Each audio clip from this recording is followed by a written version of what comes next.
রমজানের শেষ ভাগে শবে কদর লুকায়িত থাকে। সেই শবে কদর নিয়ে আমাদের একটু ধোঁয়াশার মধ্যে থাকি।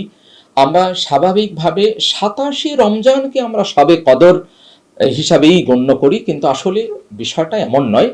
বিষয়টা হচ্ছে বেজোড় রাত্রিগুলোতে শবে কদর, হাদিসে আসছে বেজোড় রাত্রিগুলোতেই শবে কদর হয়ে থাকে। সেটা ২১ এবং ২৩ অথবা ২৫ অথবা ২৭ অথবা ২৯।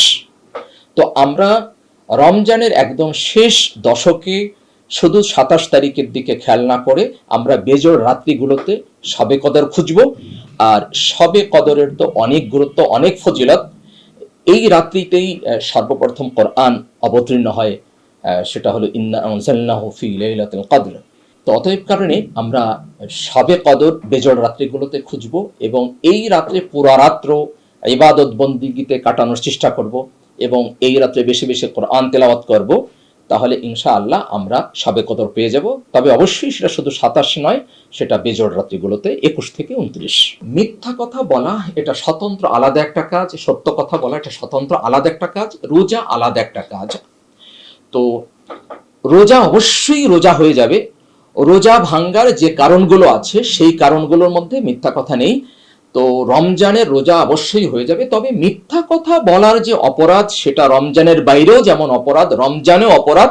রমজানের মাস যেহেতু আমাকে আত্মশুদ্ধির মাস, তো এই আত্মশুদ্ধির মাসে আমি উল্টা আরো মিথ্যা কথা বলবো, পাপাচার করব, তাহলে সব যেমন ডবল হবে, তো আমার গোনার পাল্লাটাও তো ডবল হয়ে যাবে। তো অবশ্যই আমরা রমজানে যে কোনো হারাম কাজ থেকে যে কোনো খারাপ কাজ থেকে অবশ্যই বিরত থাকতে হবে। অন্য মাসে যে কোনো একটি আমল করলে যে সব পাওয়া যায়, রমজান মাসে সেই আমলটা করলে সেই সবটা ৭০ গুণ বৃদ্ধি করে দেয় আল্লাহ রাব্বুল আলামিন।